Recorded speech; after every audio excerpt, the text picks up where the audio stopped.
Recording in progress.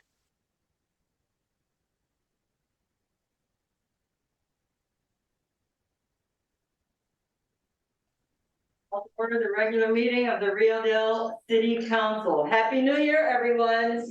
Yay. Roll call, please. Mayor Garnes? Here. Mayor Pro Tem Carter? Here. Councilmember Orr? Here. Councilmember Wilson? Here. Councilmember Woodall? Excused. Please stand for the pledge. I pledge allegiance to the flag of the United States of America and to the republic for which it stands, one nation, under God, indivisible, with liberty and justice for all.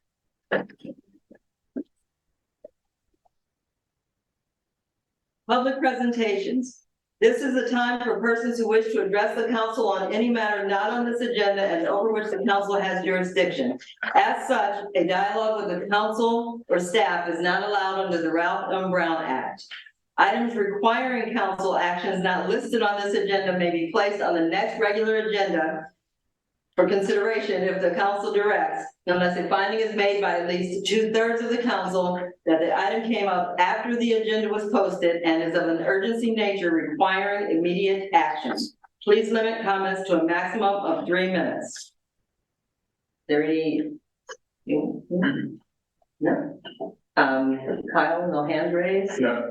Yes, we did receive one public comment, and it says, "Dear City Council, there's a large number of community members who are wondering who, where, and why Gladys, the wild turkey of Rio Dell, has been relocated. Please let us know at the next City Council meeting your findings on the matter of Gladys. Thank you."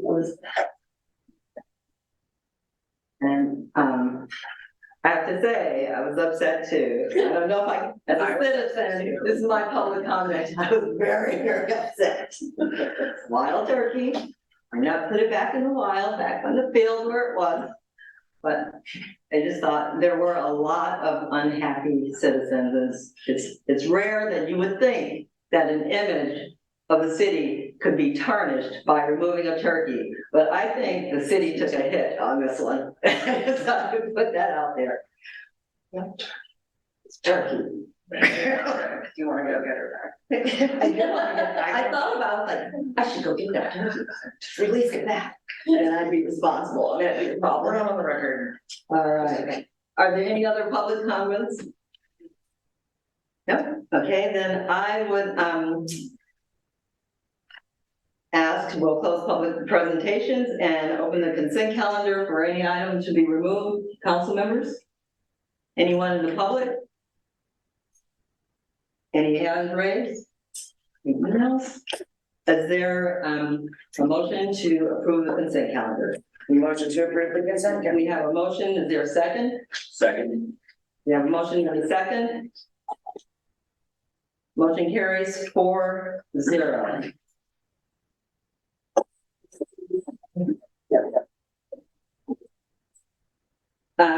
We will now move on to staff communications. There is no staff communication in the agenda because, you know, the holiday, but if there's any questions from council, if any council questions for staff?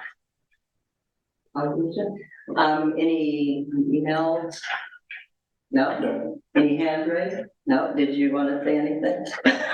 Yeah. No, we're happy to, staff's happy to answer any questions the council may have. Okay, thanks. And seeing no questions, we will now move on to special call items. Approve the appointment of an ad hoc committee to review the facade improvement program for the city of Rio Dell. Page 29 in our packets.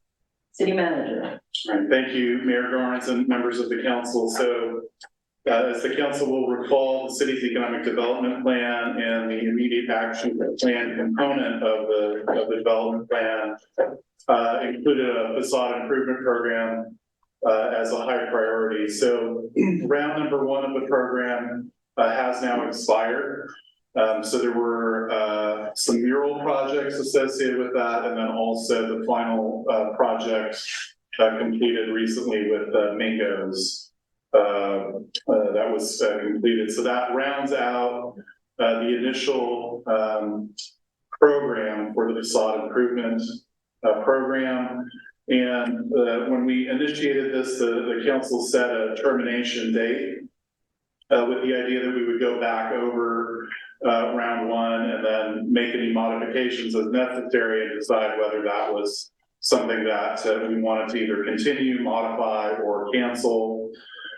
So we're recommending that this council appoint 2 members to an ad hoc committee to go ahead and review the facade improvement program, work with staff, and then develop some recommendations and a future item for the full city council regarding this matter. Thank you, City Manager. Is there anyone want to volunteer for that? I was on the round one. I'll do it. I think it was me and Julie first time. Okay. I'm happy to do it. I don't care. We just meet as needed or something comes up with the, Yeah, I think this would be a 1 or 2 meeting ad hoc, just, you know, either the ad hoc wants to dive in deep on the recommendations or, you know, or it's a 1 or 2 meeting kind of thing, then return to the council. no, I'm going to do it, that's what you Right, and then the next, Councilmember Wilson and Councilmember Carter are the ad hoc committee. If everyone's agreeable to that. and we'll work through that. Right. So we will move to discussion on the school crossing guard structure located at Wildwood Avenue and Center, page 30 in our packets. City Manager. Thank you, Mayor Garnes, members of the council. So back on October 5th of 2021, the city council discussed an agenda item related to the red crossing guard box located on the corner of Wildwood and Center Streets, including a discussion of potential removal.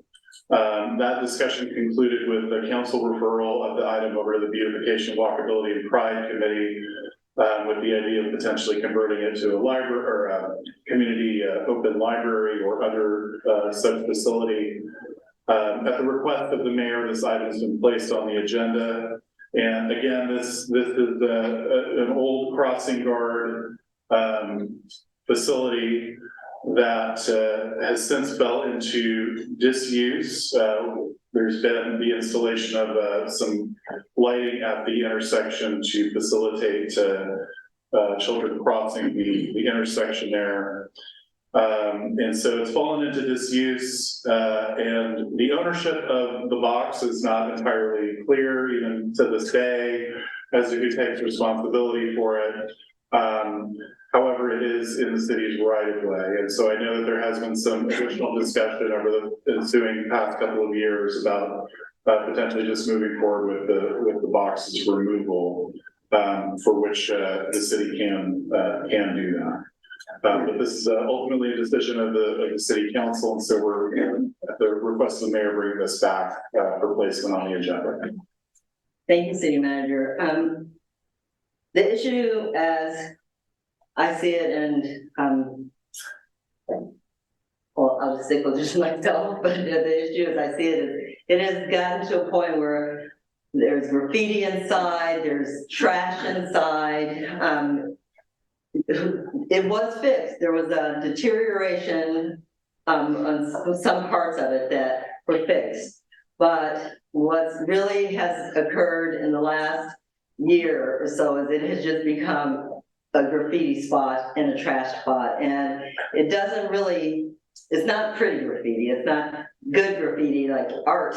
It's just painted lines inside and it looks bad. And my understanding is that it does not belong to the city. It was explained to me the last time this came up that it was not ours to remove. I now am taking the position it is not ours to destroy, but it is within our purview to make the decision to remove it because it has now become a blight. And so that was why I asked for it to be put on the agenda. And that's the end of that. I mean, that's it. Anything I need to say. So I will ask for comment from the council members. Anything? I've always been kind of on the fence about it, I mean, it's cute, but when it came up the last time, I was like, it's also just, a garbage can too. So unless like we can make it something like now, I would say just. What are you said it was referred to the beautification committee, or what was, did they come out with anything on this? Not really, I think for, when I was on it, we talked about the library, but then that became, There's one also right out front of the Dollar Tree, it's like right there already. Yeah, and we were worried about it being, because most of these little public library things are little boxes, they're not like, you can't like go into like a building.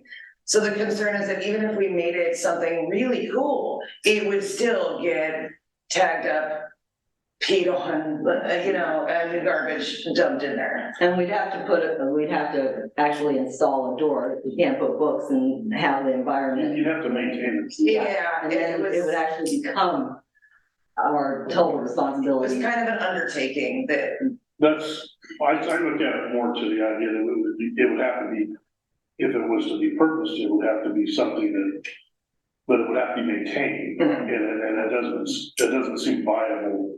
And nothing has come out of anybody coming forward saying, gee, why don't we do this with it? Right. I would say rather than it's gonna get more decayed and end up somebody getting hurt, but, or the abuse that it would take, I would see it going away.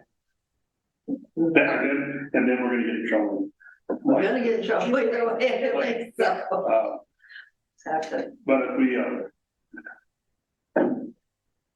let it be. Thank you. Councilmember Orr? Just seeing what happens there in the mornings when we drive by, taking our kids to school and stuff, I'm safe here. It's turning into a hangout for people that you don't want near school, to be honest. And I love the ideas of the free libraries, but I've seen things taken out of there and packets of money left there for whoever left the initial package. So I don't think we need one of those on the main drag either. So. All right. Well, thank you. Public comment? Hi, Sharon Wolf, 3 Painter Street. So since I was involved in how it came to be in the first place, I figured I'd stand up and say something. And I did submit it in writing the last time this came up, just so it's a part of the city's history. When we were fighting the city back originally years ago, when we moved in here, the city's then contractor, Joe Bucola, brought in a bunch of materials to work on our house that we hadn't approved. Long story short, fought with them, demanded they get this stuff off of our property. They did, the city did. That's what built the P box. And you nailed it the last time, it's the P box. So that's what built that. That's why it suddenly appeared. That's why there's no records for it. It was built by these people that fought us on fixing our foundation, which explains the construction that was used in it, which is pathetic. So yes, it should go. It's kind of funny how it was there. They put it there because we had young kids at the time. So that's why it went there. But anyway, remove the thing. We don't need a P box there. So thank you very much. Thank you. Are there any other comments? Are there any hands raised? No. Email? No. Okay, then, I would ask for a motion to direct staff to remove the Little Red House, so, the Century Box. There's a motion, is there a second? We have a motion, did someone second? You need a second? I'll second. Okay, we have a motion and a second. Motion carries 4-0. Now we move on to the approved budget amendment, Still River Trails Project, page 31 in our packets. City Manager. All right, thank you, Mayor Garnes, members of the council. We do have Luke Hallinan here from the city's engineering firm, PhD, to kind of help explain this particular change to the project. The project that we are going to be discussing is the Eel River Trail down, that is proposed for the end of Edwards Drive connecting over to Davis Street. And that was a grant awarded through Clean California to the city of Rio Dell. And without going into too much more detail, and because I'm doing a little bit of double duty here of trying to place this up on the screen, we do have a PowerPoint from Luke. So if you would be so kind to give me a moment while I try to establish the PowerPoint, that would be great.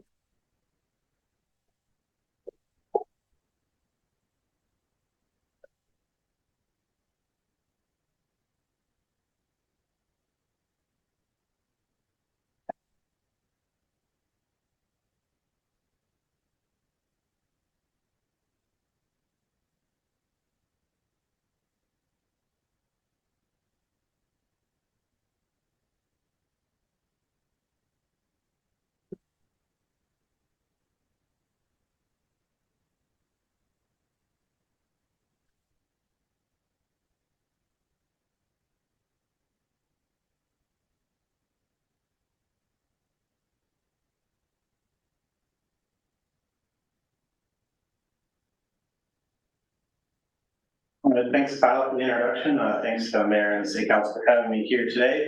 So this presentation is made mostly a bunch of slides to provide an overview of the project status so far, what we scoped originally, some of the findings we found during the right-of-way review of project status, and the next steps to get the project bid and constructed. So the quick overview is GHD helped the city various different grant applications, and the most recent is a Clean California local grant program. And we put together from that, once the grant was awarded, we put together a scope and fee to do the design of the project. And part of the design, we can go to the next slide. The design originally included, you can't really see all the text, but I can give you an overview, is that from the Davis Street connection, there was proposed a set of stairs. The trails generally would align along the upper riparian area, up slope area along the trail, and then on the south end, it would end at, Edwards Drive. It would be a class 1 connectivity trail, which means it's going to be ADA compliant from start to end, and is originally intended to occur along the historic Edwards Drive right-of-way that occurred between there. Historically, there was a road there, and the trail was intended to use the same alignment as the road. At the initiation of the design project, we were able to eliminate the stairs there, and there was originally proposed to be a small bridge. We were able to eliminate those through design changes, better uses of design practices. And since the trail is anticipated to be along the upper slope area, generally we assume gravel or gradual slope, so we didn't need to include any structures, including stairs or ramps. And with that, the trail was intended to be on grade, basically just with minor earthwork, so it didn't require significant soils or geotechnical investigation. And so that's the design approach that we went into going into the trail. Go to the next slide. So once we started the right-of-way review for the historic Edwards Drive right-of-way, we found, if you go to the next, click again. So we found that the actual existing historic road was further down slope than what was originally intended, or originally believed by the city and other staff during the grant writing phase. And then click again.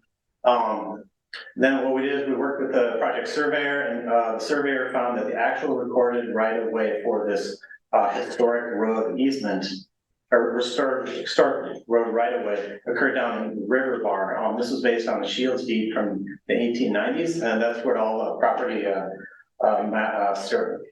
parcel maps and title reports refer to when they refer to this easement on the edge of the two private parcels along the northern edge of the project.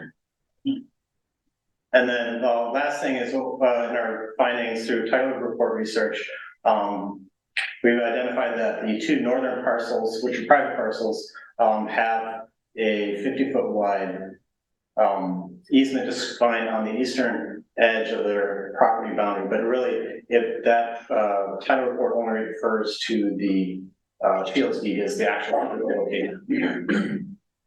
Next slide.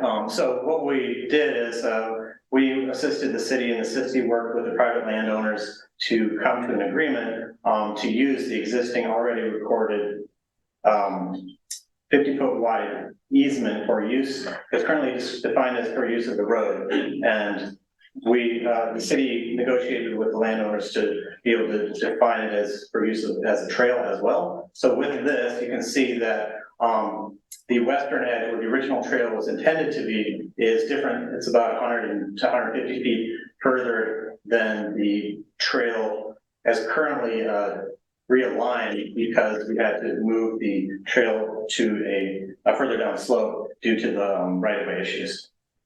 And then with this revised trail alignment, that basically means that we have to redo some of the environmental studies and some of the field work, as well as do some redesign to adjust for the trail in this new location.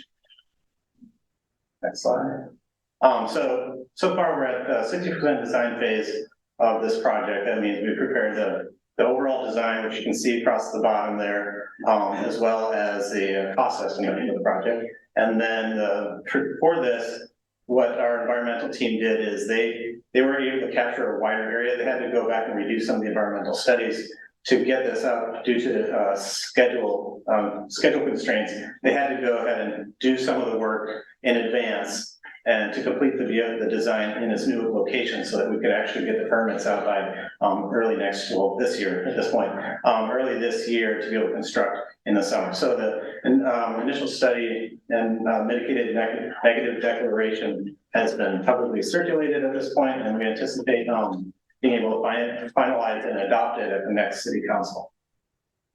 So with that, what we have, the overall status of the project is that we've designed the overall trail, but what's in red on the figure there is the ADA ramp. So what the redesign meant is that the trail is now further down slope, about 10, 11 feet further down slope, and it required a structure, concrete ramp structure, to be able to bring the trail, the ADA compliant connectivity trail, from a lower elevation to an upper elevation. But since it's a short section with a large grade change, it requires kind of like a switchback style ramp. That's shown here in concept.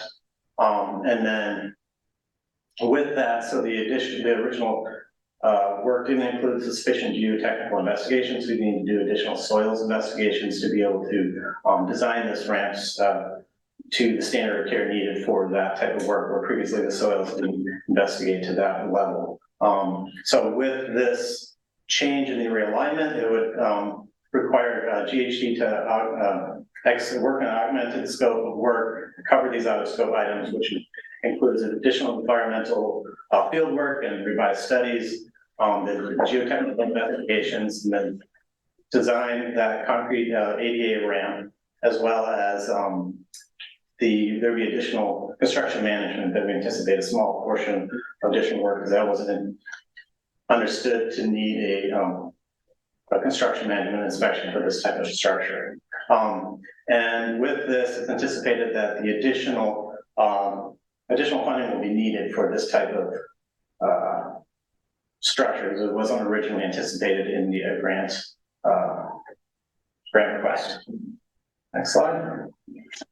So what the city, we've worked with the city and consulted with the project funders of the Clean California Local Grant Program to determine if they have additional funds. We've notified them of the potential budget issues here with this additional ramp costs and additional design work. And they basically, without saying it, they said that they don't have additional funds. There's no flexibility in that approach, but what they did comment on is that the funds that we have currently received are flexible in that they can reallocate dollars from different phases of the project to be able to do, complete the project as needed. And with this, they also agreed to phase the project. So generally, the project description and the scope and project outcomes for the grant application was a connectivity trail from Edwards Drive to Davis Street, which means ADA compliant from point A to point B. And this, they acknowledge that there may be a challenge in that the bidding market may not allow to design or award the complete project due to higher costs than we had originally anticipated. So what they did is they're allowing the project to be phased in that if the on-grade trail portion could be bid as a base bid item, as in like that's the only item, or that's the item that's guaranteed to be built during this phase. And then we would do as an additive item, we would itemize that ADA ramp portion so that if bids are low enough during that time, we could award the entire project. But if they're too high and the cost of the ramp is too high, then we would remove that piece of work, set it aside, and then bid it as a shovel-ready project for the next time. But next time we secure additional funding, the city secures additional funding. And with this is we would have to move funds between different phases to be able to proceed with the next phase of design. So with this, the purpose of this presentation is that we've identified that we, GHD, will need additional dollars to be able to proceed with the engineering design, which includes environmental studies and construction management phase. And to do this, it would require reallocating dollars from the construction phase into the engineering phase. And to proceed with this, what we would do is we would work with the city to prepare a project description, submit that to Clean California Local Grant Program to execute a scope change with the funders. And then, as I mentioned, we'd have to reallocate $170,000 from the construction phase to the engineering phase. And with that, so then once we have, if that is approved, then we would work to finalize the engineering design and the environmental studies and complete those by February, where we would be able to bid the project in February so that the project could go out to construction in the summer of 2024. And some of the completion deadlines is that the project has to be completed for the construction phase has to be completed by the end of 2024, and the closeout phase of the grant documentation phase is complete by the end or mid 2025. And then a follow-on next step is that if the project costs, or if the bids come in such that we can't award this ADA ramp as part of the project, then we would work with the city to pursue additional sources of funding to secure that piece as a shovel-ready project to immediately go into the next phase of construction. That is kind of the overview. Thank you, Luke. And so I'm gonna stop the chair here and bring it back. So it sounds a little bit complicated, but it's relatively straightforward. There's essentially two factors that were outside of the city's control in this matter. One was that the actual easement and our ability to construct the trail was not at the location, the original road location. And so that caused some adjustments to be made, again, bringing the elevation of the trail down at a critical juncture where it needs to be brought back up. The trail, we did explore the option of just simply having an exception for a rule, but with Clean California specifically, the entire trail has to be ADA. So one of the ways around it is by scoping it. And so all the dollars, state dollars that are being used towards the project are still constructing an ADA facility that is accessible for 100% of the constructed length. So from Edwards Drive, there would be ADA parking and ADA access to the trail. The trail itself would be ADA, but it would terminate if we end up having to phase it, which I think is likely, and also leave a potential for us to find additional funding sources to do the completion of the project. So the second concern that we have is just the inflationary environment. Some of these cost estimates originally for this project were developed in 2019, 2020, and so there has been a lot of just general changes. And so while the project, when it was submitted originally, included, I believe, a 20 or 30% contingency, so there was like a good amount of wiggle room in terms of getting this project moving forward. I think we've reached that point where in order for us to have a viable project, it will have to most likely be split. And that's unfortunate, but it is just the situation that we're in, and that the city doesn't have just a tremendous amount of financial resources to commit city dollars towards the project. But that we need to be prepared to still deliver a project, within what the bids come back as. And so this is at this point in time the best option to move forward and still roll a project forward.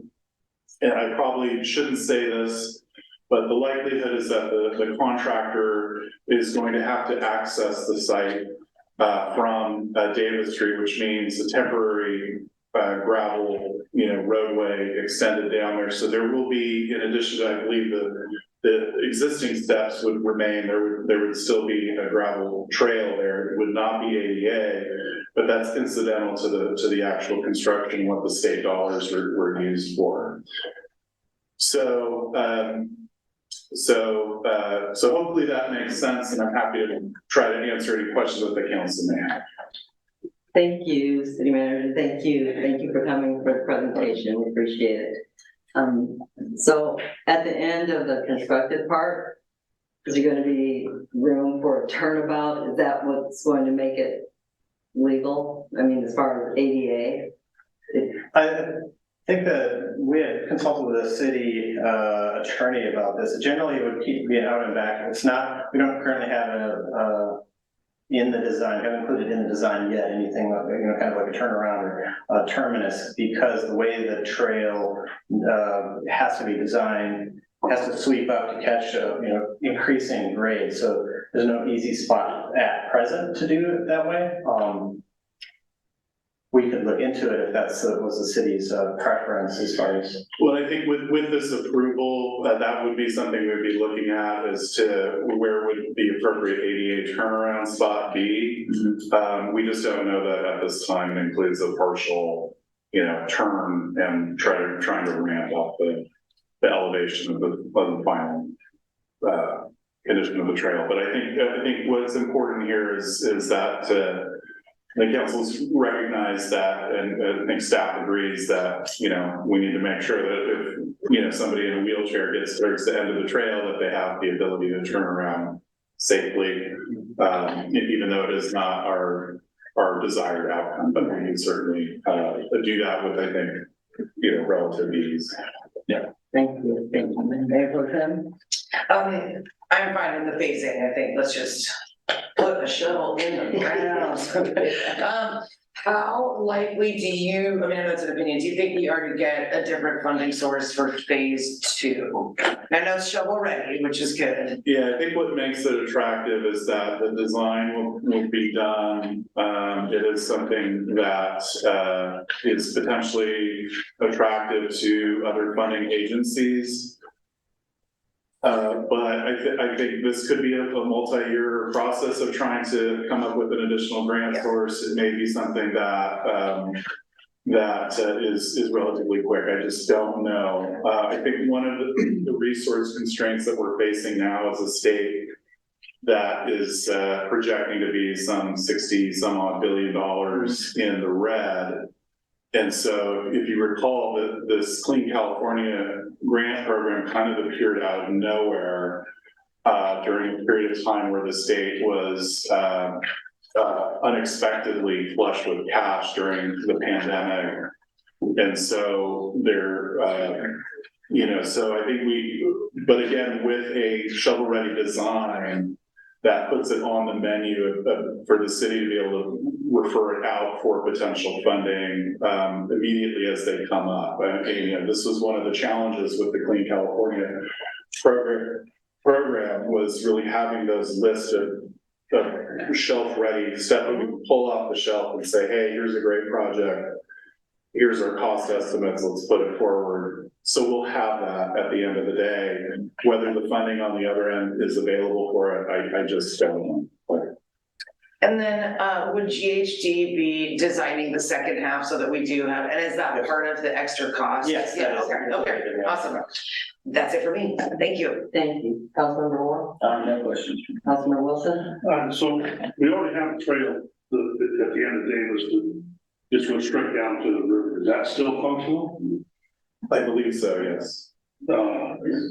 Is the, now we're over to, away from the RV park from River's Edge, is that correct? Is there any conflict with this, with them? And I being down there where this is if this works right and does what it is designed to do, it would attract traffic. I would assume it would attract people down there, and there would be people wanting to go across, go down through the Davis Park and on over to Edwards. You want about your business, or the other way around. Is there going to be a conflict with River's Edge? Because if you go down there and stop, I mean, from personal experience, you have somebody in your face really quick. Yeah. 30 seconds. So, are we going to get into that? That's my question. We're well within our legal rights for the trail alignment, and that's hence really we're kind of stuck in this box of between the landowners of where the city can exactly place the trail. And it is unfortunately just at that elevation change where we have to, have this, ADA accessible ramp system. As far as, whether that will be received well or not by the property managers there, I don't know. But it would seem like that facility would also be a great asset to the tenants at the RV park as well to access the river from multiple points or to get to downtown via Edwards. The rivers, the park itself is not one of the landowners that we're having to deal with. No. So we're able to get the easements to go across for the River's Edge Trail, where we have a different property line than we thought we did, or do we have those easements? Well, originally there was a trail that was used by folks that crossed into the River's Edge across their private property. So the solution several years ago was to use the city's right of way, construct the trail, the stairs, and have the trail go out the right of way so people could still access it and not enter into a conflict with the River's Edge RV park owner. And so that was the compromise back then to expeditiously reestablish pedestrian access to the river without getting into a legal, conflict of trying to prove past historical use. No, that maybe I worded it wrong, but if I understand the way this comes down here now, you go down to Davis, and then you're away from the park, the RV park, and then you come across and you go to this trail that goes across the Edwards. And if I understood the GHG fellow there, that's not what our original easement was. Yeah, so originally where the trail was to be placed had nothing to do with the RV park. It had to do with property owners on the other side of the street.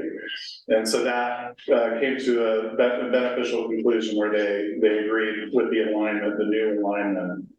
But because it's moved further back to the east, the elevation drop is more significant. Are these other owners granting us easement to do this? Yes. Okay, that's I guess my main question. So we worry about the River's Edge. I personally don't think you're done with that conversation. And has anyone approached River's Edge and talked to them about that we're doing this? We're gonna do this thing? Yeah, I think there have been multiple conversations over the years, in particular, regarding the original river access. Well, I know that, and I've been through that Yeah. a bunch, but I mean, this is a whole new situation. Have they been approached on this conversation? I believe so. And we've had multiple conversations, with them over this and other, issues, down at the RV park, but this has been kind of a settled project for quite some time now. So they're aware of it and they haven't presented a disagreement with the city doing this. They have put an objection to us. If it were up to the owner of the RV park, there would be no public access whatsoever to the river anywhere near any of their property. I'm aware of that. So the city council gave direction as one of the council's highest priorities over multiple years to improve river access. And one of the ideas was actually originally to reestablish the road itself through the right of way down to the river, in a couple different locations, over by CC Market, over at the end of Painter Street. In this particular case, again, trying to be amenable to the property owner's desire to not have, anything interact with their private property.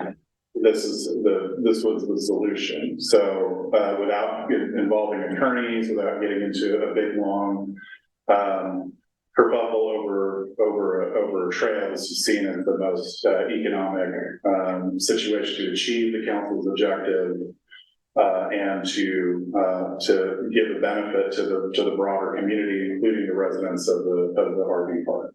Thank you. Thank you. Are there any questions from the community? Absolutely. Can you come forward, please? Introduce yourself. Happy New Year. Thank you. Suzanne Mees, landowner here in Rio Dell. I guess one of the things that caught me immediately, and I didn't hear the beginning of the presentation, but was the $170,000 change order going to the engineering firm. If I were in your shoes, I'd be looking at that, but maybe I missed it. So You missed a little bit of it.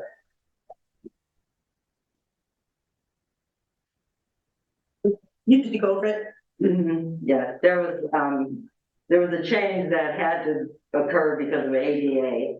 And because of that, then elevation soil studies had to be done, different things had to be done than were originally done because of the change. Yeah. Did you like? That is correct. Yeah, there's engineering, additionally, geotechnical investigation, soil investigation that need to be performed, the additional environmental study, field work, and reports that needed to be performed and updated, and as well as additional engineering design that needs to be completed. Right.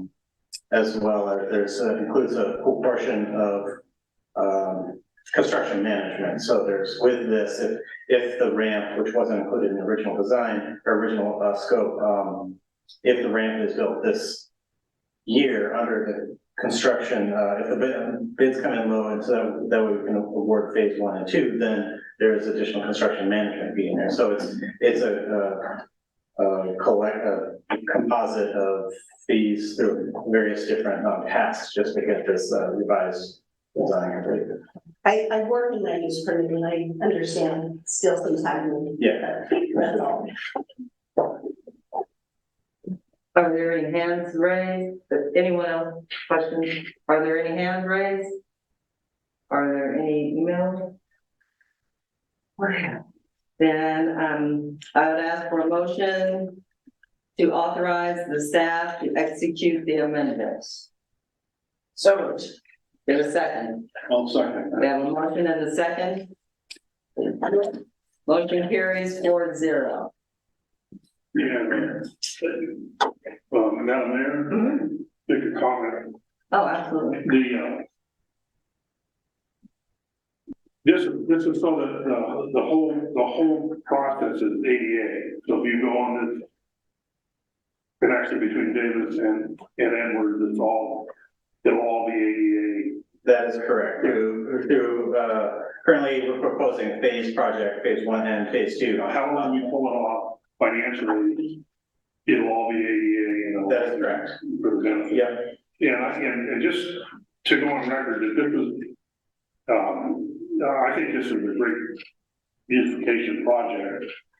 And I think it's something good that, because there is not a lot of river access for people to do this. I think the city will have some challenges with the other owners on the left side. Or I guess north, as you call the northern side, but I think we seem to be in agreement as a council, and correct me if I'm wrong, that this is something that we want to move forward with. We have for some time, and so by this approving this additional expenditure and doing this, the council is saying we're into this to do this for the city. Is that correct? Well, I think that that's correct in just one little thing is, I don't think it's an increase. I think it's a reallocation. It's, and you guys can correct me if I'm wrong. I think it's adjusting the funds, it's not additional funds. That's fine. It's adjusting them, and I know, but somebody else might not think it's fine, so we need to be clear that we're adjusting. That's not really my point is that to move this forward, in order to do it as the state, to comply with the state, to do this for the beautification, it's not everybody gets to be happy in this. Right. And so, but the council's okay with that. I think we are 100%. I think we are 100% in. That's my take. Thank you for your diligence. Do it. Thank you so much. Thank you, Mayor, and thank you, Council.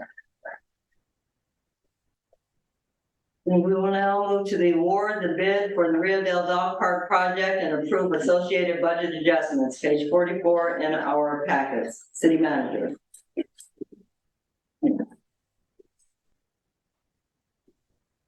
The council should have received this handout,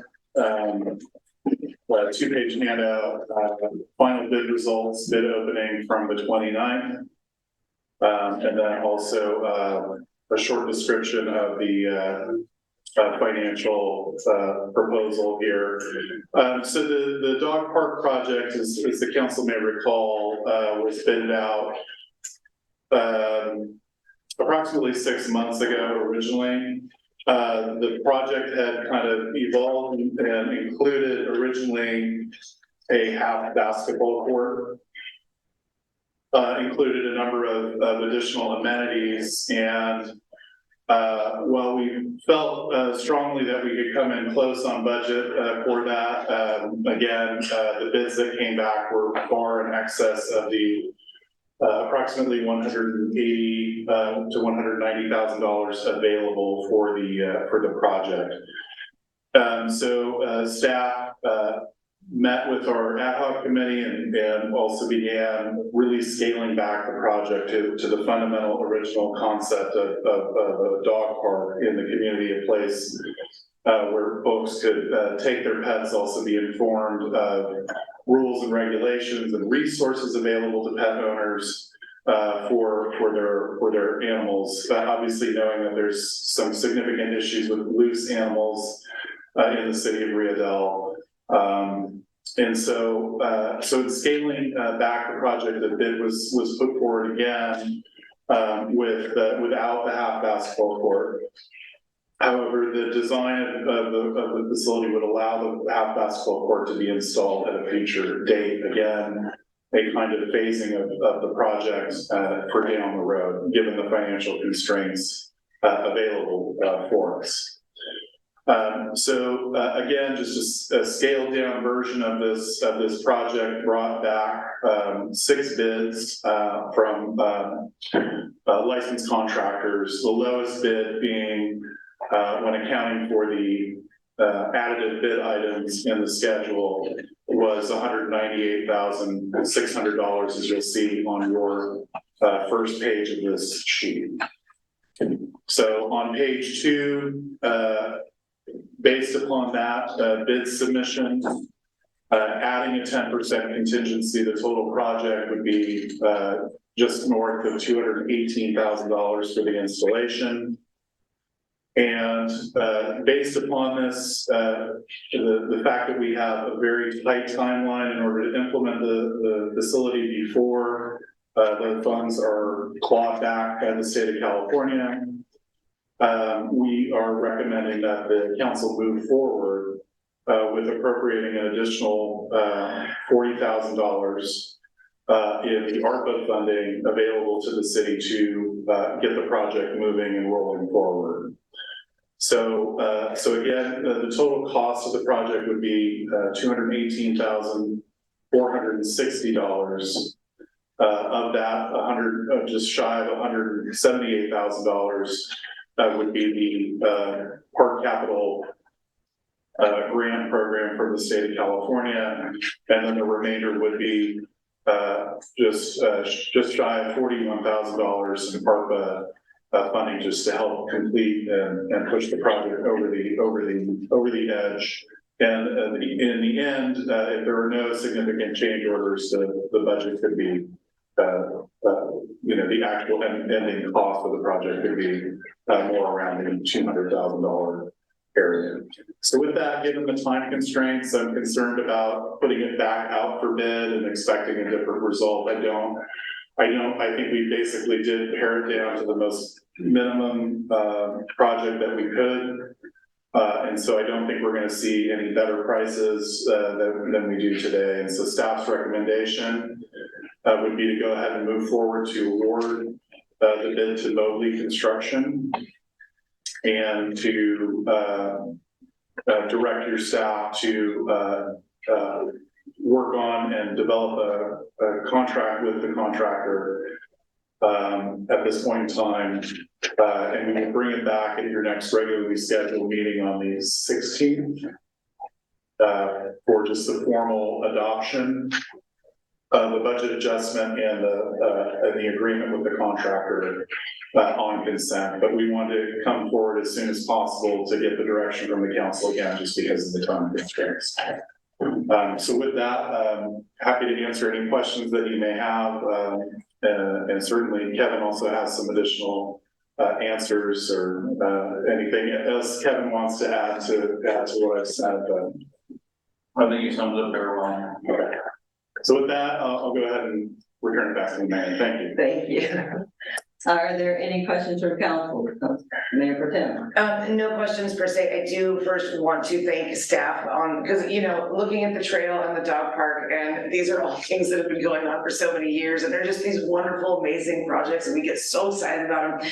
But it's staff that has to deal with the changes in the economy and the changes in inflation and phasing it and this and that. And so I know that it's a lot of work. So whereas I can sit in ad hoc and say, yeah, do that, great. Bye. I'm really happy that you guys have been able to stick this out.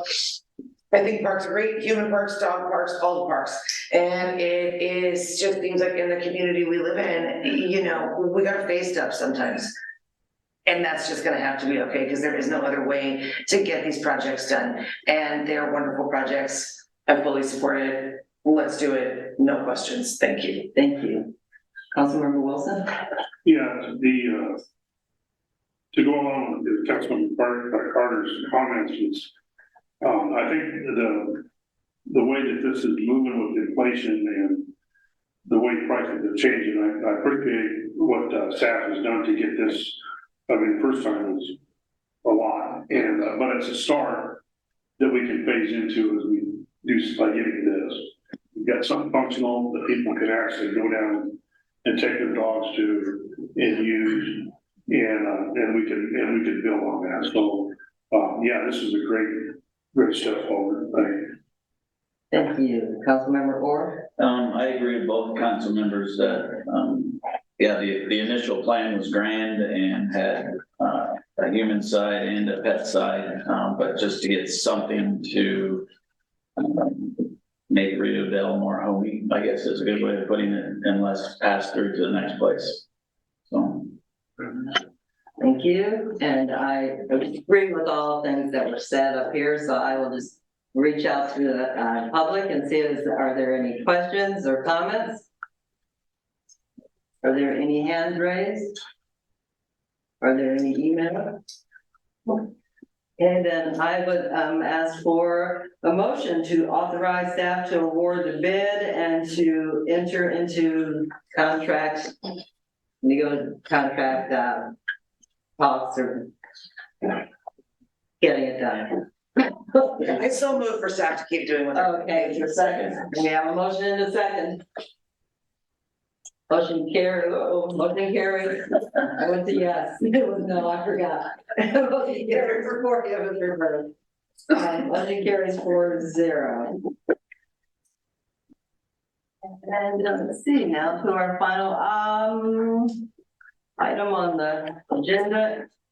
Introduction and first reading of ordinance number 401-2024, establishing residential rental housing inspection regulations in Title 8 as Chapter 8.40 of the Rio Dell Municipal Code Program.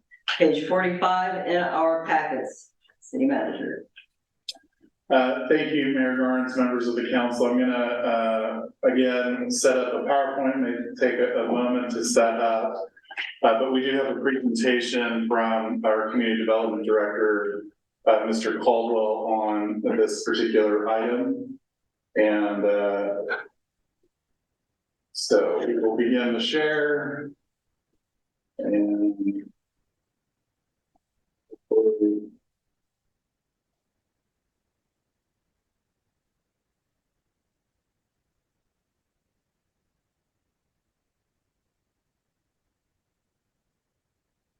we should be good to go. All right, Madam Mayor, members of council, thank you for being here. This is coming full circle. Back in 2011, when I was first hired here, we had a new city manager at the time, his name was Ron Hendrickson. He came to town, and first thing he noticed was a lot of substandard housing. He convinced the council at that time to basically proactively go out there and try to make the housing stock better. And with that, he recommended to the council that a housing director position be established, and that's how I actually come to work here for the city. The project was the program was to be funded by fees. Basically, it'll be self-funding. The inspections themselves will be done on an annual basis, and it'll basically be a full-time position. And that evolved over the time. There were no self-certification inspections allowed. We reached out to the Humboldt Association of Realtors, had a number of meetings with them. They showed up at the city council meeting and expressed concern, primarily due to the cost. And basically the cost of those who could least afford it. Of course, they were going to pass on the cost. And at that time, the cost we were estimating was going to be anywhere from $100 to $125 a unit. They also referenced the fact that existing local state regulations, we already had tools in toolbox to address these situations. At that time, the city did not have a full-time code enforcement officer like we do today. And after discussion with the council decided not to pursue it. Come 2023, of course, we had a couple of earthquakes at the end of 2022. We had a very big one, and then in January, we had an aftershock. And Cal OES inspectors came down to help us out with doing rapid assessment inspections. What they reported to city staff, and I believe to some of the council members, was they observed a large number, a significant number of substandard housing units in the city. We took this to the nuisance committee. Nuisance committee basically recommended that the city consider reestablishing or establishing that rental housing inspection program. We actually started work on that based on that direction. This was about the same time that Arcata was pursuing their rental housing inspection program. And they actually didn't have a lot of public outcry regarding theirs. And one of the reasons they didn't is based on their inspection schedule and the fact they were going to allow self-certifications. The city of Arcata, and we actually included this in our regulations, basically allow self-certifications and then one city inspection every 5 years. And then the city inspection properties would be done once every 3 years. And the reason they did this, and the reason we're following the same model, is to minimize costs. And the purpose really is to protect the tenants, landlords, neighbors, and the community. Those of you who've had rentals or lived in rentals, you've probably been on both sides of the fence. Whereas the renter, you probably needed some items taken care of or repaired or maintained. And as a landlord, you probably come across a situation where your tenants have actually damaged your property. We've heard all sorts of horror stories. I've got one friend who actually had a property here in town. He actually had a number of rental properties, and he got to the point where he was not even renting the properties out anymore because of the damage that was being done. One property in particular over by the school, thought he had a great tenant. Everything was done, everything was paid on time, the yard looked really good. When they moved out, the garage was filled entirely with garbage. Cost him over $3,000 to dump all the garbage in the garage. He, of course, is fully supportive of this program that your council is considering right now. We have roughly 1,300 dwelling units in the city. Approximately 640 of those are rental units. As far as inspections are concerned, the Rio Dell Fire Protection District, they are responsible for inspecting properties with more than 3 units. So it'd be like the Rio Dell apartments, the terrace apartments, the Bluff Cottages, the Scatina Motel, the Grayland apartments.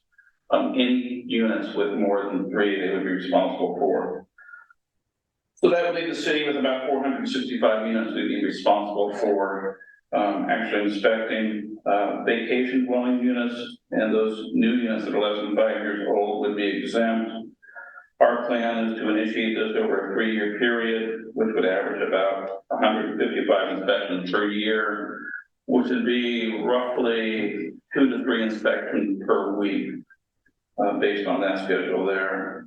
Our recommendation is 2024 would basically be outreach and registration.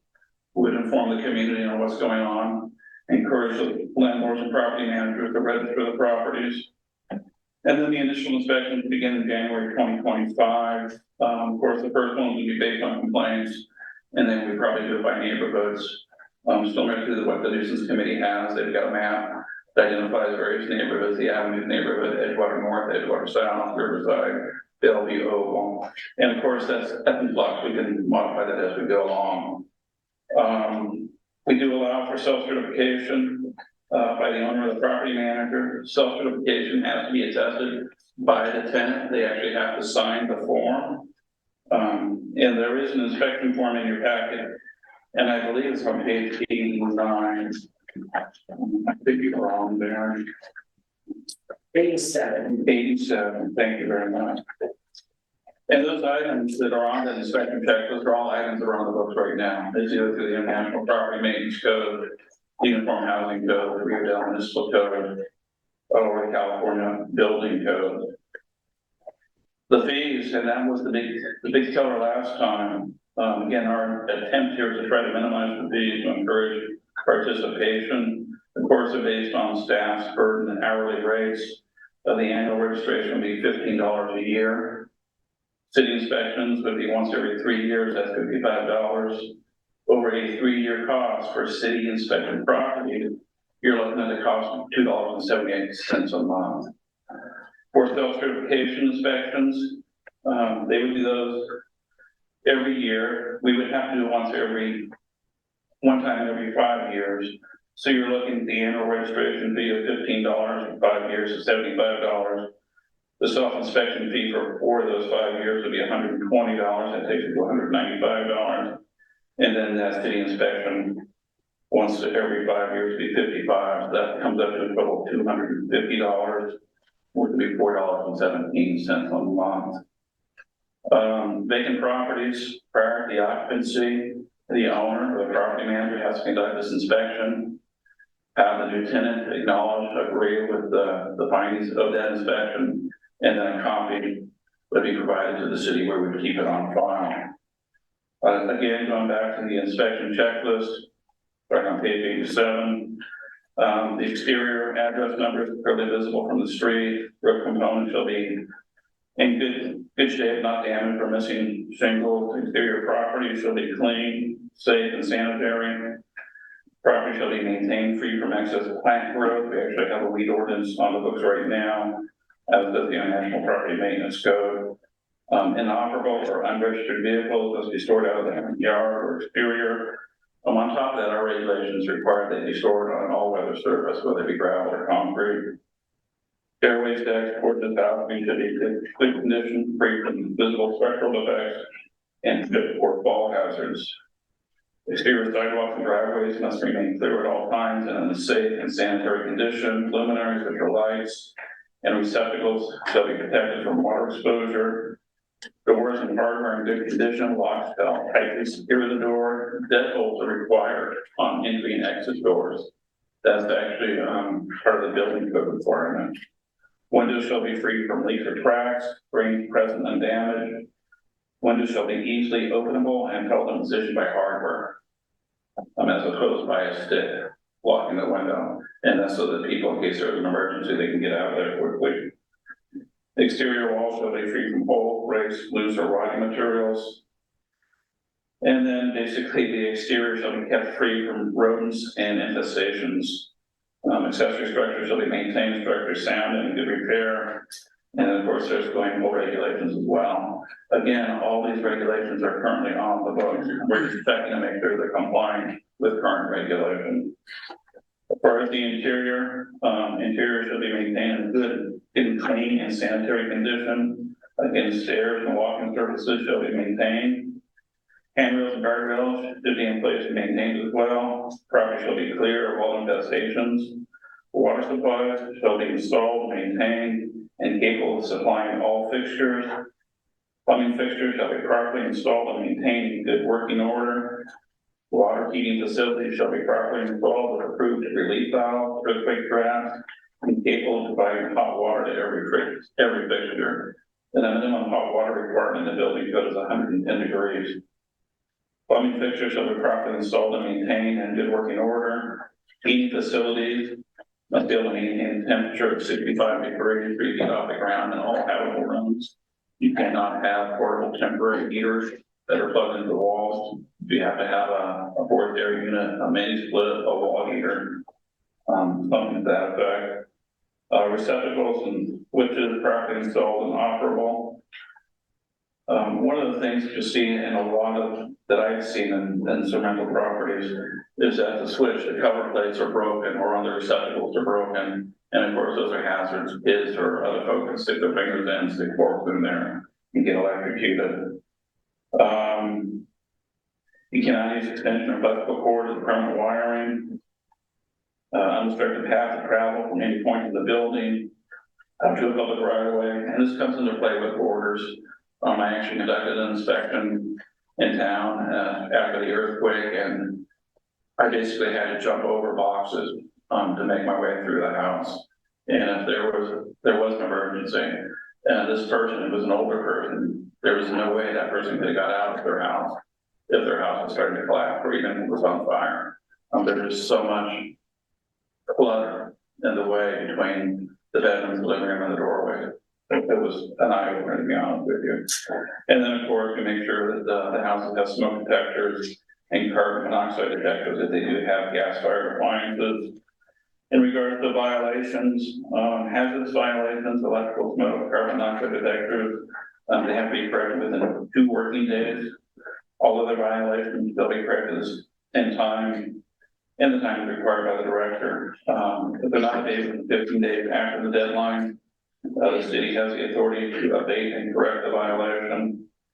In regards to fines, if they're not made in the time frame, the owner or the tenant who's ever causing the problem can be fined with $25 per day up to $500. Failure to pay will result in a lien on the property if the owner is responsible. And if the tenant is responsible and fails to pay, the fine amount will be sent to collection. Bottom line is, this has gone to the Planning Commission, it's gone to the Nuisance Committee. Again, we're here as a result of comments made by our OES inspectors, and quite frankly, Habitat for Humanity. They have checked out some properties as well, and they reported to the city that they too observed a number of substandard conditions that were to be addressed. And this is the tool that we can use to address these situations. And again, it's not only to benefit the tenants, it's to benefit the landlords, the neighbors, the neighborhoods, and of course, the city at large. There's a couple talking points here at the end, the frequency of inspections. There's a couple issues associated with that. If we wanted to actually increase the frequency of inspections, right now, the city does not have the capacity to do that. We would have to hire additional staff to do that. We believe this is going to be a dynamic situation, a fluid situation. And as we make our way through the process, we'll determine if we need to hire additional staff. We believe right now that if we keep on the plans proposed, we won't have to hire additional staff, and it won't be a burden to staff. There's really not that comes to my mind any other talking points. But again, we recommend, the planning commission recommends, nuisance committee recommends, the landlords I've talked to recommend, the people that play golf would actually recommend. I actually went up to the golf course last week. And of course, this was right after the press release was issued. And I got an earful. And believe it or not, almost everybody was on board, including landlords. It protects our investment. And a lot of these people, the way their agreements are written, they don't get to inspect their properties as much as they'd like to. So with that, and put it in the hands of the council, if you have any questions, I'd be more than happy to answer them. If not, of course, we would continue the meeting for the second reading and approval to the meeting of January 16th. Again, I'd be more than happy to answer any questions you may have. Thank you. Mr. Caldwell, Councilmember Wilson. Thank you, Mr. Caldwell. I did attend the planning commission, which I believe they affirmed this unanimously, and going over it. It's a pretty comprehensive plan. I'm not sure why people objected to it in the past. I don't know what I don't think, excuse me, other than the ones that seem to want to be low, that don't want to use the word slumlord, but the people that don't want to take the time to have their places up to where they should be would seem like the ones who would want to disagree with it. Because the stuff is on here is reasonable, just as a homeowner or as a living condition. And I think you backed up, like on that one checklist thing, everything has a state.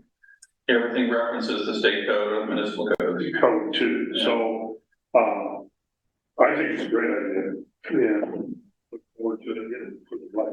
Thank you. Thank you. Councilmember Ward. Couple of questions. Some of the first things you said about garages full of trash and stuff, it's almost like we're using this as an ordinance to get rid of bad tenants.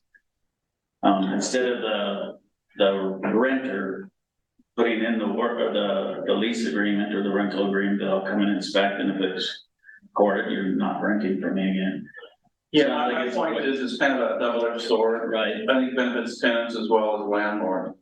And that I hope that point came out. Well, yeah, I'm just saying that it sounds like this is, I've got squatters on my property, or I've got somebody that I don't want there. I'm gonna have the city come and inspect it, pay the $120 and get you out of here because it's not fit to live in, and then explain the self-certification. They self-certify, but every 5 years the city has to go in and inspect? Yes. And do they all start out with a city inspection, or can they go for 5 years without a city inspection and they go for 4 years without a 4-year inspection? That's assuming we don't get a complaint from the tenant, or that the inspection itself is not attested by the tenant. Then we would contact that landlord and say there seems to be discrepancy here. Do you mind if we do our inspection now as opposed to the 3rd or 4th year? Within the first 3 years, every property will be inspected. Okay. By the city. By the city. Every rental, let me clarify that, every rental property will be responsible for. Right. Roughly the 640 units. Does not include mobile home parks, does not include those units that have more, or those properties that have more than 3 units. Does this include rentals to family members? It would. Okay. That's it. Thank you. Mayor Pro Tem. Yeah, I don't have any questions per se. I will say, most of the people that I've talked to who have been really supportive of this idea have actually been tenants, renters who are renting from a property manager who says, oh, we'll get to you later, we'll get to you later, you get to you later. Meanwhile, the deck is falling off and there's, she's sick of spending her own money to fix up the house when there's somebody who's supposed to be doing that. So I do think that I've had a lot of tenants and renters tell me that they're highly in support of this also.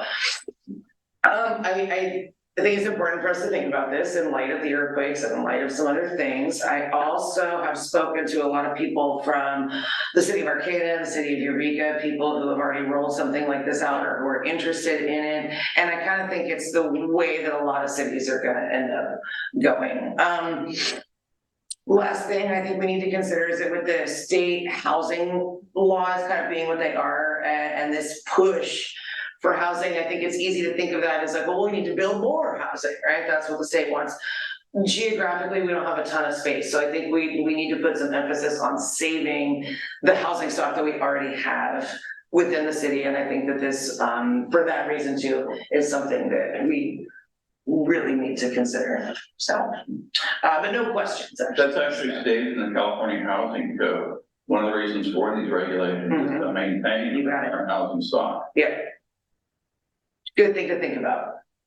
And that's it. Thank you. Thank you. And I'm supportive of it. I was concerned initially thinking of fees and adding just another fee onto, citizens that it just seemed like, oh no, but when I saw what the fees turned out to be and saw that they were reasonable and I can't see any reason why there's no reason why I wouldn't support it because I think that the fees are completely reasonable.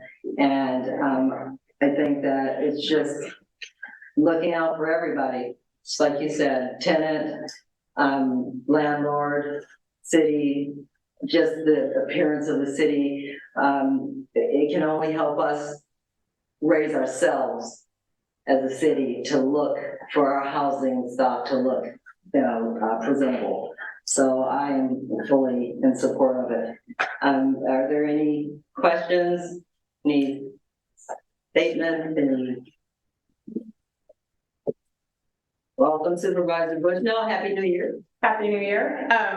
Thank you. I spoke with, just full disclosure, I spoke with Kyle and Kevin last week, and I have a rental in Rio Dell. And so I think that I got some calls, actually quite a few calls.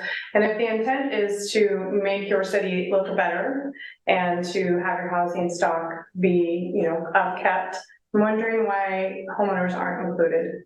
It does bother me, and it bothered others as well, that it was only the rental community that you were, and rental housing that was being targeted. So that's just my comment. And also, I'm a landlord and I check my houses. So I pay for garbage, so I don't have the garbage, pile up.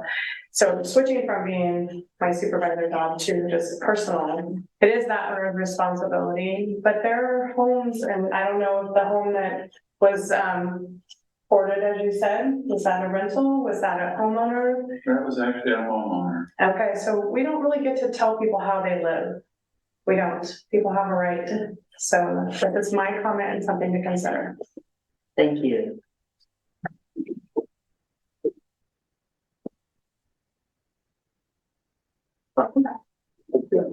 I'm speaking tonight just as being a building owner in Rio Dell.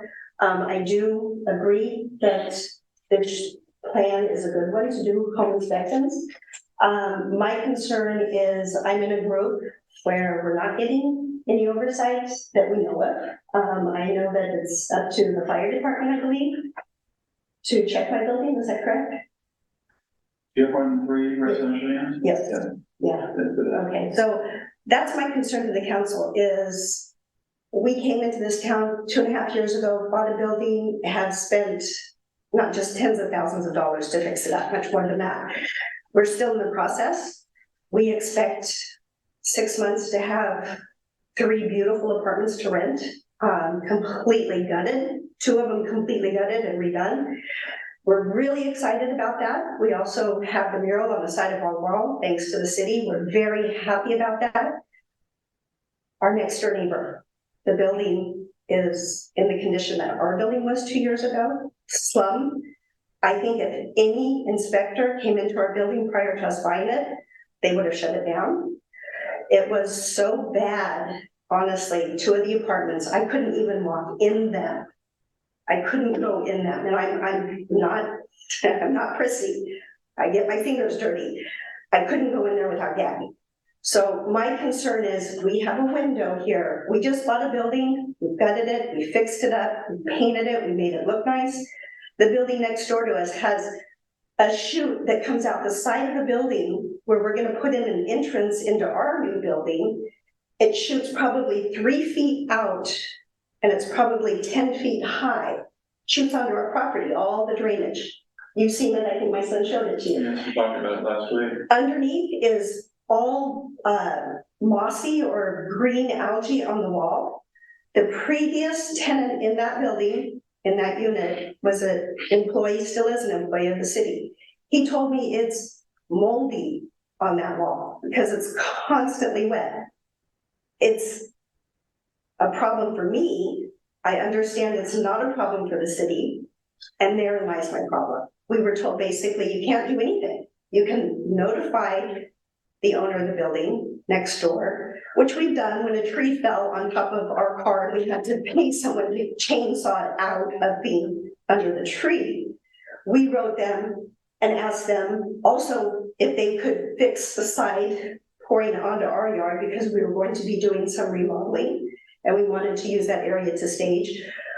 Twice I emailed them by certified receipt, or I sent the mail, never got a response, tried many times to call, never got a response.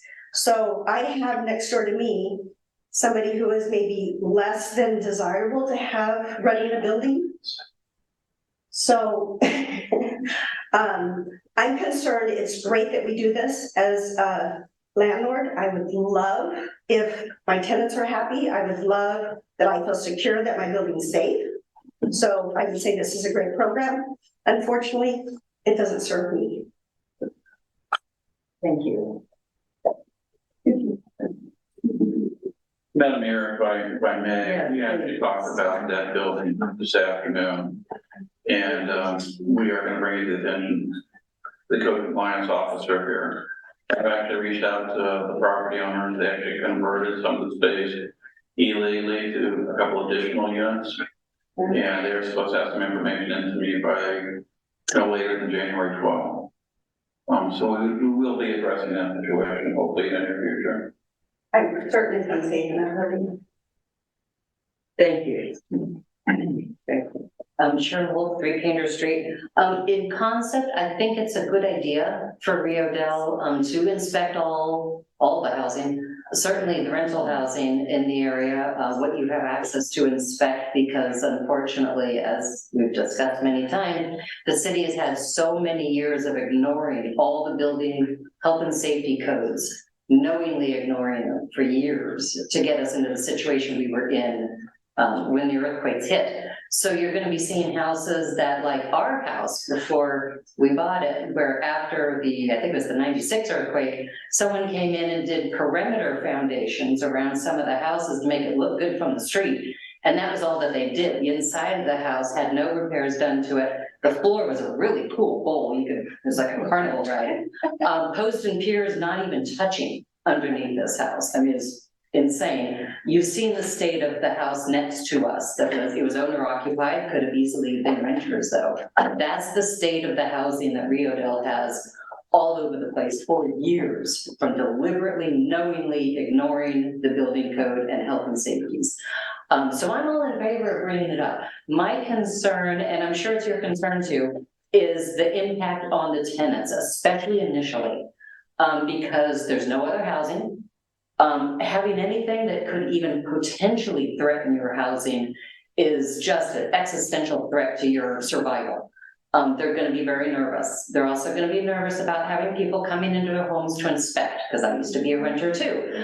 And things like, I was thinking, well, the city has an ordinance where you're supposed to declare if you have a personal grow in your home. So we're gonna have a community services officer going out. If they're gonna see things, people are gonna be concerned about things like that.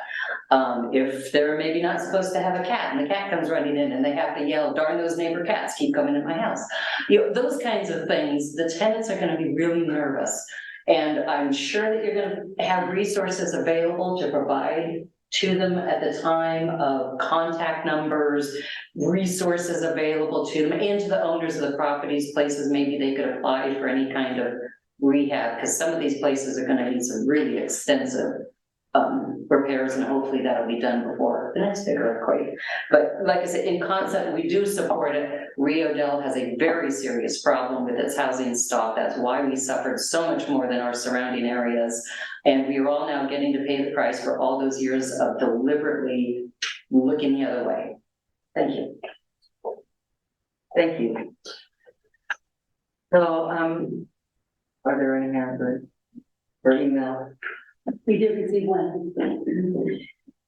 I think this is a fantastic idea. My daughter's been living in a horrible house for a while. She's changing location this week, but her place on First Avenue had raw sink water draining under her house for a year and no move by the manager to clean it or hook it up correctly for almost 2 years. So they supported it. Yeah. So,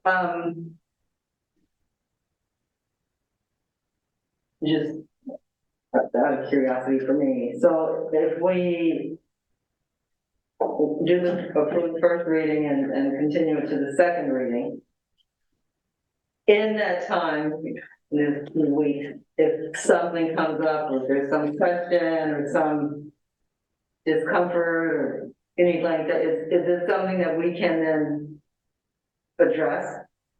Absolutely, the public hearing is not closed. We're just continuing the public hearing discussion to the next meeting. Okay. And if your city council feels confident that what we have proposed is adequate and you can support it, then we would approve it. If not, we can discuss whatever issues arise. Okay. And if we can't address it that night, we would continue it in the following meeting.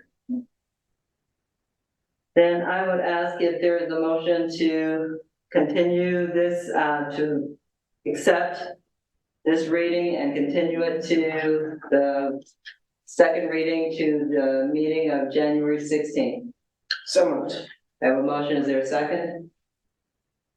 We have a motion and a second. The motion carries 3-1. Thank you.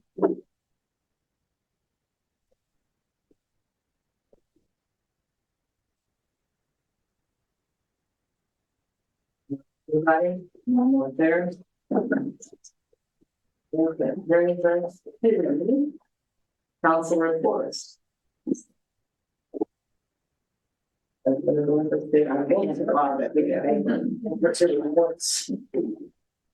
Council reports. Mayor Pro Tem. Yes, thank you. I don't have a ton to report. I had a lot of canceled meetings in December because they all fell on Christmas Day. I do have a Chamber of Commerce meeting this Friday at noon in the archaeology office down here on Wildwood. I think they will be cleaning up and taking down Christmas decorations this weekend. So if you see a group of people in the street and you feel like jumping in and saying, hey, I'd like to help you take down Christmas decorations, they would very much appreciate that. Other than that, I don't have anything else. Thank you. Likewise, a bunch of canceled meetings. There was one, we had a retirement from the HCOG setup out there. So the meeting was mostly talk about road projects until they could get the party room set up for the retirement party. But not a whole lot going on other than that. Happy New Year, everyone. It was a great holiday. Love all the displays on Main Street, the lights and everything like every year.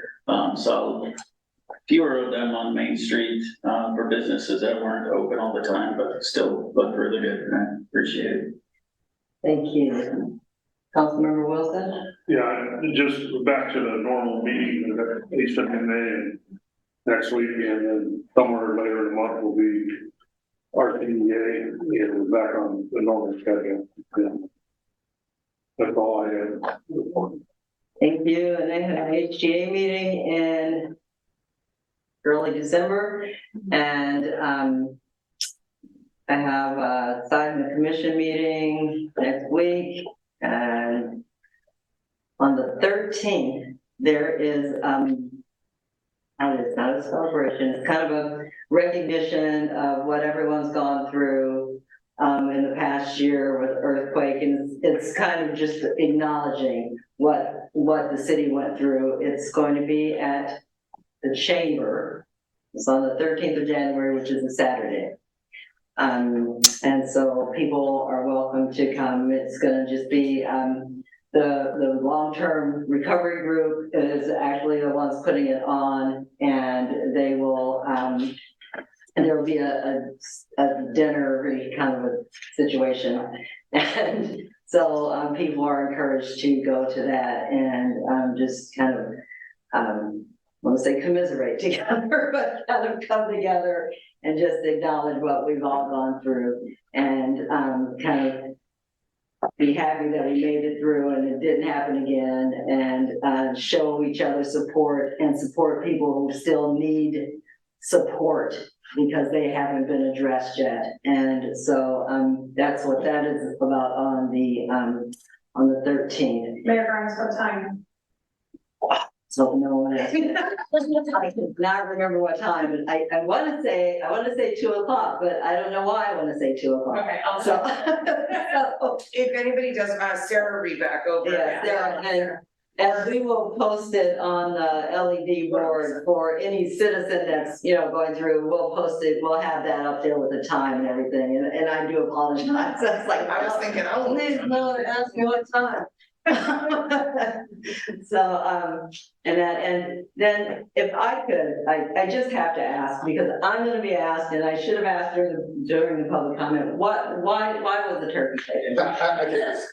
I gotta get this answer. Yeah, so first of all, it wasn't the city that had the turkey removed, it was a private citizen. Part of the issues that the turkey caused was, one, people couldn't even walk down the street anymore because the turkey was chasing people across the street. It was protecting you.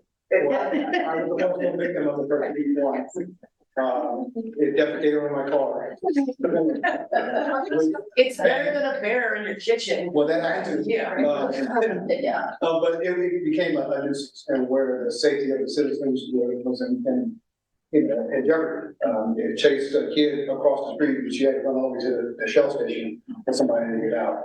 Get stopped in the middle of the street and wouldn't let cars go by. And so it was causing a lot of problems, even though it was, it was a site that everybody wanted to see. It became more of a nuisance, and it was causing a lot of problems. Was it a Tom or a hen? I don't know the difference, so. There was more than one, and there's one named Gladys. I don't know. They were a married couple and somebody took them away, and there was a whole narrative, and now it's ruins. There was only one taken away and one left. You split them up. There's one left. Well, there was two of them. There was one, There was no beer. one Tom and one hen. Yeah. On your new car, huh? I was told that they used to live in Joanna's, and Yeah, we used to see them up in the field or up on the hill. then somehow they decided to come down and visit, and then they decided to stay. Well, part of the issue was because people kept feeding it. Feeding them. And they fed it, Now it's here. they fed it right in front of our door, and so we couldn't even come in through the door of this part. So it chased my car all the way up and back down. Well, thank you for explaining. I just had to, because I was gonna be asked, and I was gonna be in trouble if I didn't find out, so. So thank you for that. So I think that everyone's spoken, and I think, we can now ask for a motion to adjourn. So moved. We have a motion, a second? Second. We have a motion and a second. Meeting will be adjourned until 6 p.m. on January 16th. Thank you, everyone, and Happy New Year.